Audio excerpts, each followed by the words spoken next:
saying I don't understand is is capping the whole. Can you don't understand what? The Or the I'd the like to know. Exodus, the parting of the sea, the beginning of the journey, the war with Amalek, Yes, yes, the man. What? What do you need? There is many. yes, It's a whole journey. No, now we can read the whole journey. Okay, and what we are looking at is a beginning. Let's say a conscious beginning of a spiritual journey of human consciousness. So the first thing it needs is to allow it to differentiate between the nature of the will to receive to oneself, um, which is Pharaoh, Egypt, and the whole, a very elaborated, developed, and impressive culture of the will to receive to oneself, to be able to perceive that this is not the culmination or the purpose of human life, because yes, there I is a understand.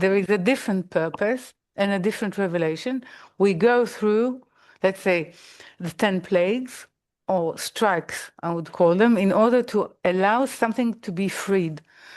The moment he's being freed, its journey starts. It's a Yes, journey of different ability to feel and to perceive. okay. Now, there are two ways we can perceive it. One way is to perceive it as birth, and one way is to perceive it as death. What happens to the spirit being released from the body?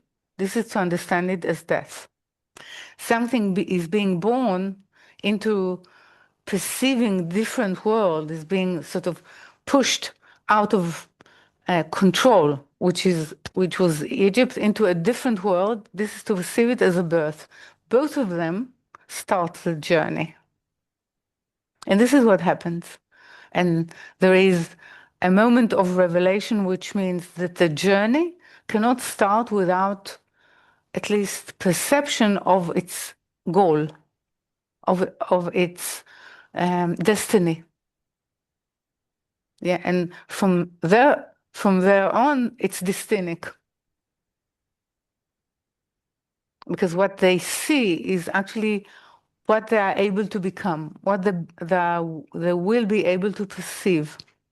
Okay, so we can read it as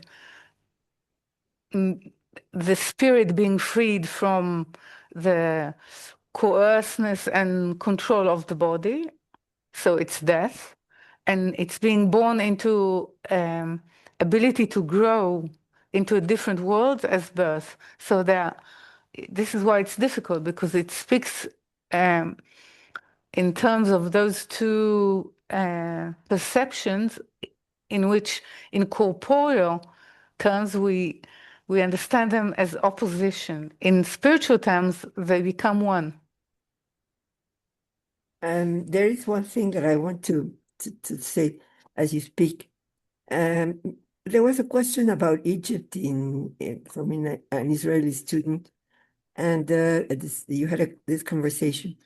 And just coincidentally, I read something about Egypt, and it was I already knew about the pyramids and all that, but then going further in their knowledge and their mysteries, the enigma of their civilization, and it's so impressive that it's this is a sin. I correlate it to our civilization, to the great achievements that we can live with It and was a top, in our it was a existence. top civilization. Was yes, It is something that, this is the highest, yes, maybe will not be. And even with our technology, we still don't understand a few things that yes, yes, they right. were doing there in pyramids, how to shift uh, Exactly. weight through sound, for example.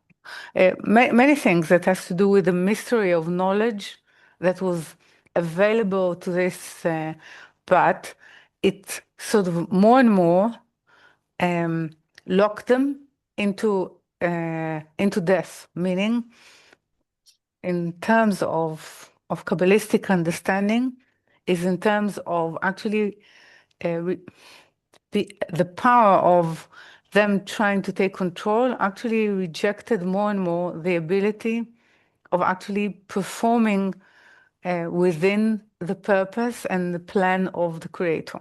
Okay, so of course, why actually it was so rich and so evolved, because they held, yeah, they held a lot of sparks, a lot of spiritual sparks. They were allowed to hold them in order for the will to receive to develop to such a stage in which something can be drawn out of it and giving so giving birth to something that will be completely different, but will go back to the source of its arising, which sparks are the very the very fabric of connection to the Creator. This what was held by Egypt. It comes from the sort of, you can say, the fall of the limbs of the spirits. Yeah. It comes from the expansion from the Garden of Eden. So it's a death of a certain way that was permitted to use the sparks of the spirit and allowing them to form themselves as they were in the beginning, to form this, if you like, temple of purpose, of the plan of the Creator. So, of course, those uh, illuminating high-grade sparks were actually sort of fueling this great culture. So the exposure. Is it clear what I'm saying? Yes, yes. Now I'm thinking about this exodus to the desert where Mm, you're exposed from this great civilization and all the things, the enormous things that you can achieve with, and then you go to the desert and you're thirsty and you're hungry, and it's a spiritual um, uh, journey mm, without anything left mm. within you. It's a simile of our spiritual journey and longing for for all those things. And really, now the purpose is it to go back to this great thing that was constructed Yeah, which is to go back and to the raise it known, and to raise go it. back to go back to working, let's say, 9 to 5 and get a pension. And I don't mind that I'm a slave. Yeah, if I use the terms of not being able to think that it's possibly there is a different possibility, okay, and you can achieve, uh, a whole culture within a whole sense of achievement within it, but it does not belong to the actual achievement and craftsmanship of becoming something that has no comparison. But No, when you go out, what you have as a comparison is the comfortability of the known and the beauty that you were used to. And you compare it to what? To an aridity that is you just meet now. Okay, one moment of grace, of revelation on the sea, but then it's a work of every day to be able even to achieve livelihood within that. So the difficulty is clear. yes, Yeah. Yes. The difficulty is clear. So it's not so idiotic as we say, or unreasonable, that this is the complaint. The complaint is, and I think in the beginning, till the reception of Torah, you could see that there is a lot of patience and listening and attentiveness to the need. There's no punishment yet. There's no, because it's clear that something is formed. Something is being formed. And it's not only that the higher is attentive to the need of them, but they begin to sort of they begin to know themselves, yeah, to know what they're missing, what they're longing for, their choices, their importances. So it's, but there is a lot of attentiveness from high to low at this stage. But then the other thing, I'm thinking about the great struggle that you need to have to live in this spiritual way, and because you're always constructing. But then I'm thinking that if I find this difficult, remembering living by my side with this technology and culture and everything, cultivating this spiritual way is a lot of struggle. But then But why it should be easy?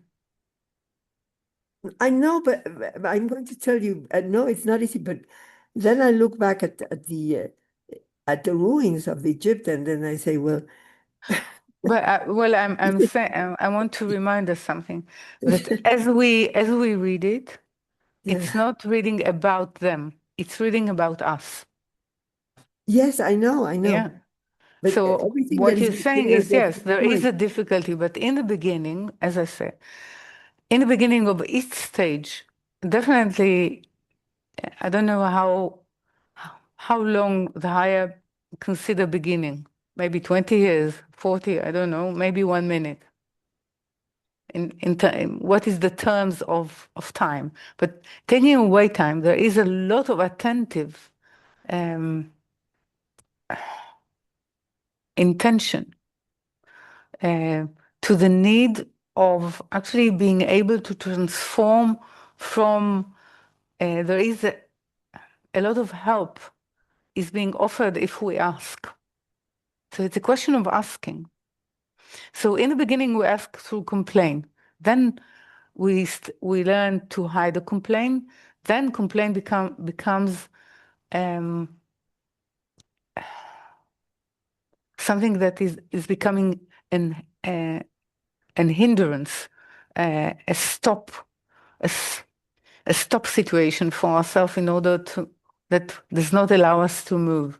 So there are different stages within, and now it allows us when we read B'Shalach, it allows us to see the grace that belongs to that which is highly attentive to our need in within the spiritual journey. Okay, So it's a question of actually seeing it, and definitely within this portion, and to say, okay, if it's about asking, whether it translates as complain, I will clean it later, but it's quite evident that I need help, definitely in this stage. So this is the issue. It cannot happen without help. This is why, as I said before, they're getting to be to in order to sort themselves, they're getting a different food, meaning different energy to ignite something different in them. Yeah. So this is what we're getting. It's to actually be able to see it, to appreciate it, and to get committed to it. Actually, when we see it, it's a way um, of being able to be committed to it, committed to the fact that it's being given to us. It's a choice of faith. Definitely. Yeah.